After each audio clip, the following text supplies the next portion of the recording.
Our next guests include a 5-time Oscar nominee and the co-founder of the New Orleans Jazz and Heritage Festival, perhaps better known simply as Jazz Fest.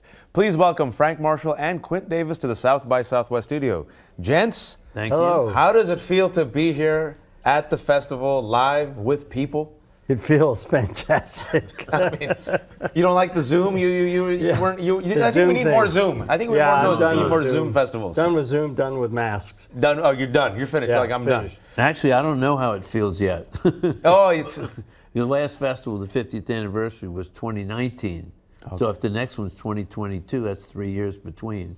So really looking forward to a big field of humans. Well, South by Southwest is the what I call the halal guinea pig for festivals. This is one of the first big ones with humans. That's with actual humans in the live flesh, where we're using all of our senses and looking at each other in the eye, and trying this out during a pandemic. And actually, South by Southwest Studios is the first time in 3 years we're doing this live. Right. Yeah. Right. So this is happening. Yeah. Yeah, and that's why I'm excited about tonight when we premiere. Yep. Tonight's Tell us about the premiere, and well, it's going to be in a real movie theater. With people. With people. So it's one of the great things about what Sony Pictures Classics has done for us, and South by Southwest has delivered a real movie theater, because this movie needs to be seen and heard in a real movie theater. So they've held it, and now we're getting our world premiere tonight. The movie documents the 50 years of this beautiful festival, Right. Jazz Fest, that takes place in New Orleans. Tell us about this documentary. How are we able to capture 50 years in 90 minutes or so? Well, Frank's the movie maker, I'm the festival maker, but it was really an ambitious approach, because they wanted to do three things. They wanted to capture the festival as it is now in its large scale. They wanted to document the creation of the festival, but they also wanted to get out into the culture that the festival was going to have outside of the culture, which none of those things have been done really well before. But to weave those three things together, so everything that you see at the festival, you see the culture outside the festival, and then you see the festival. So you got the music, the food, the culture, the communities, 50 years at this moment in time in this documentary. You got it all. We got it all. It's just a joyful celebration of not only the festival, but New Orleans, I think. So I told you before that my producer, Jenny Dubin, and another producer, Franz, live in New Orleans right now. So it's been obnoxious for the last week, because they're like, you know where the best food is? I'm like, let me guess. And I'm like, you know who has the best music? I'm like, New Orleans? And they're like, you know where the best place to live is? And I'm like, I've noticed that people who live there, there's such a pride in the food, the music, the culture. What is it about the city itself that pulses with a type of vibrancy that you don't find in any other American city? And that's to both. I mean, in a way, you call it a city, but it's kind of like a town. Oh, my bad. Or maybe a funk principality. I like that. New Orleans, otherwise known as a funk principality. I think that, the core is the people themselves, and how they are part of the culture and how they celebrate the culture. Yes, we have, a cuisine that's world class, one of the great cuisine cultures in the world. Music, I mean, we have a festival with 6,000 musicians, and primarily they all live in New Orleans and play at a really high level. And then, I'm prejudiced. We have the best food. We have great artists. To have a craft booth at the festival, quote unquote craft, because it's art, it can't be a franchise. You can't send somebody. It has to be the person that makes it in there, so they can talk about how they make it. Well, you're talking about it has to be curated with intention and love and passion for not just the music, but also the city. Now, I want to talk about the Jazz Fest. We'll talk about the festival and the culture, but we got to start with the music.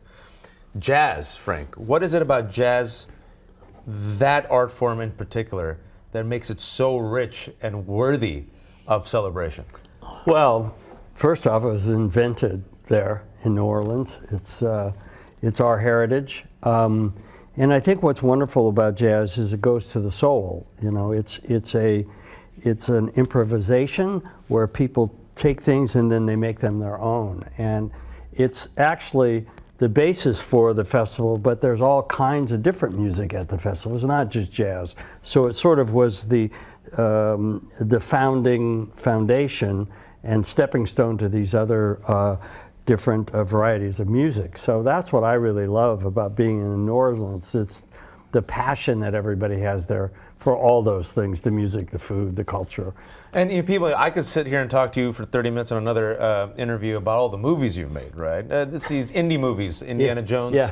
And this up-and-coming franchise, Jurassic Park. little one, the dinosaur thing. Yeah, shot over 2 weeks with a single camera. Yeah. On my iPhone. Yeah, on your iPhone. Yeah, and I wish you luck. It's Thank very you. hard for an independent filmmaker these days. But you are actually, and I found this out in the research, you're a musician.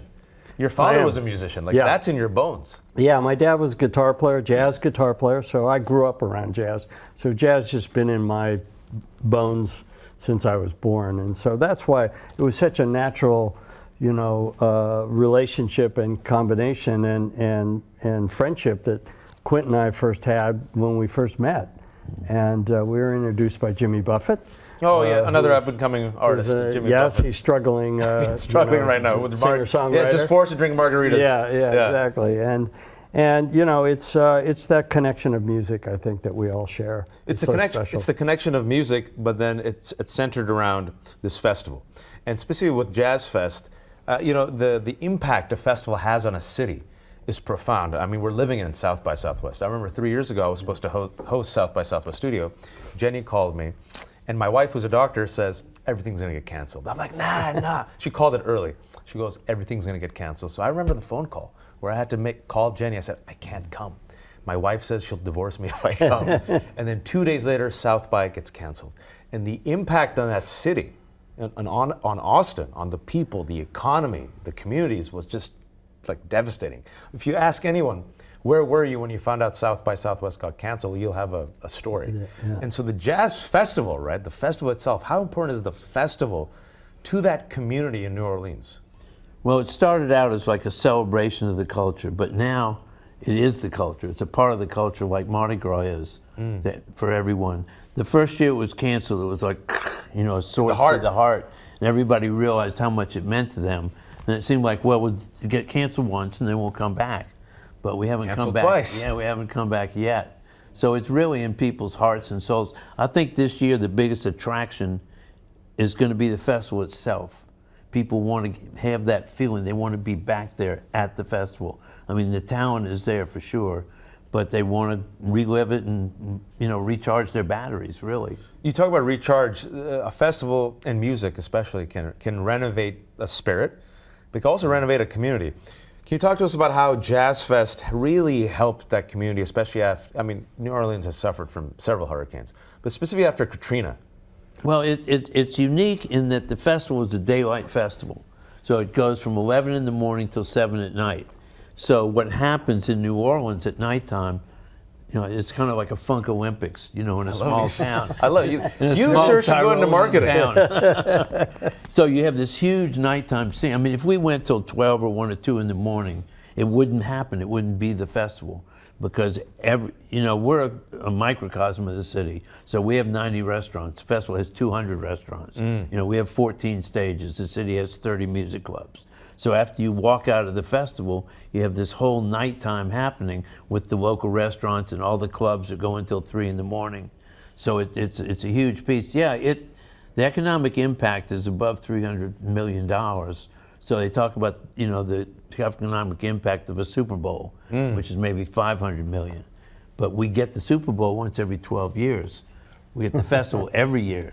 Yeah. So it becomes, billions. Well, and what's great about it is that for 50 years it went straight through, and even overcoming Katrina and the various storms and all these different hurricanes, but COVID shut it down finally, and we've just been waiting to come back. And I know that Quint's very excited about the festivals coming up. The only problem for us is we had to keep changing the end card on the movie. Because at first it said the 51st festival will be in 2021. And then now 2022, and finally we have it. It's like what we say, it's like inshallah, God willing, inshallah, ... Yeah, But exactly. now it's finally happening. Yeah. Now it's finally happening. And another thing about New Orleans, which is beautiful, I've gone there once, is That was New Orleans, by the Yeah, way. calling. Yeah, it was just like, that's us. Another thing about New Orleans is you see a diversity in the communities. You see a diversity, and there's problems in America, always have been right now. They're like, oh, these different communities can't get together. Everyone has to live in their own little tribe. When you go to New Orleans, you feel like it is a bouillabaisse of communities, ethnicities, and cultures that just fuse together. Yeah. Especially, and there are problems, let's not get, there are problems like any city, but around food and music, Yeah.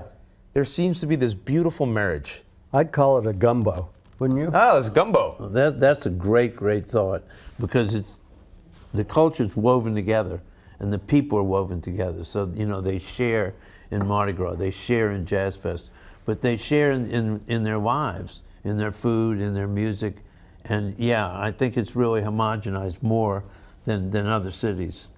Yeah, and do you feel like, you've lived there, you've gone back there many times.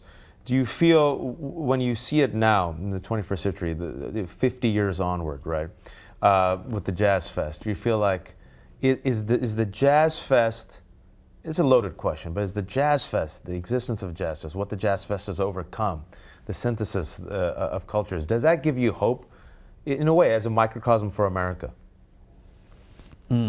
I'd say absolutely. I mean, there are two special events there that happen, Mardi Gras and Jazz Fest. And when you go to either one, you see this diversity of all peoples having a good time, enjoying together, and sharing the world. And, it is kind of like the Olympics, where for 16 days there's peace and everybody from the world comes together. That happens at Jazz Fest. And gains some weight. Yeah. Gains a good 6 pounds. Yeah. I mean, jazz. Well, Jazz there is Fest, that. Yeah.